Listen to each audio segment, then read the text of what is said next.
दिल्ली के मुख्यमंत्री पर उनके आवास पर ही हमला हुआ, कैसे देख रही हैं? ये वो बेहद ही शर्मनाक है और एक चिंता का विषय है, खास करके जब दिल्ली पुलिस पूरी होम मिनिस्ट्री के अंतर्गत आती है। एक सीएम निवास पे उन पे अटैक होना, मैं कहूँगी कि इस पे कार्रवाई होनी चाहिए और जल्द से जल्द जो उसके पीछे हैं उनको पकड़कर पता करना चाहिए कि क्या उनका इंटेंशन थी, क्या मंशा थी।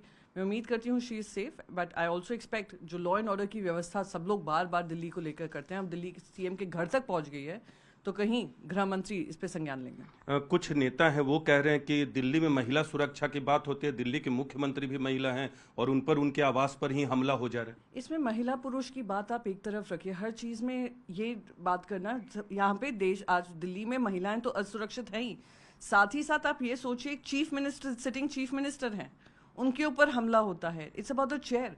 अगर चीफ मिनिस्टर के चेयर ही, चाहे पुरुष हो या महिला हो, अरविंद केजरीवाल जी पे अटैक होता था तो ये लोग सब सेलिब्रेट नहीं करते थे। जब इंक फेंकी जाती थी, जब उनके साथ हाथापाई होती थी, ये लोग सब खुशी मनाते थे, भारतीय जनता पार्टी के लोग।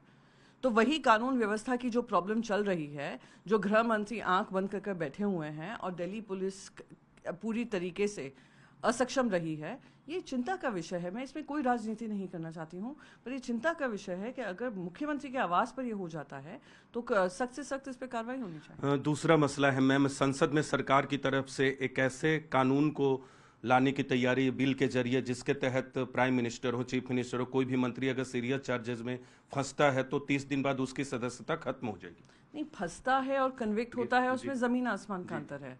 तो पहले तो ये बिल क्लैरिफाई करे, अगर कन्विक्टेड हो और उसके बाद ये कार्रवाई की जाए तो समझ में आता है, पर कोई अक्यूज्ड हो, और अक्यूज पॉलिटिकल एक्यूजेशंस होते हैं। हमने देखा नहीं है किस तरीके से ईडी ने सत्येंद्र जैन जी को 1 साल के ऊपर रखा और क्या हुआ, बाइज्जत बरी किया है, कोई भी केस उनके खिलाफ नहीं बनता है। 3 महीने से ज्यादा संजय राउत जी को जेल में रखा। क्या हुआ, जब कोर्ट में केस आया, बाकायदा कहा गया कि ये सिविल केस को क्रिमिनल केस बनाने की पॉलिटिकल कॉन्स्पिरेसी थी।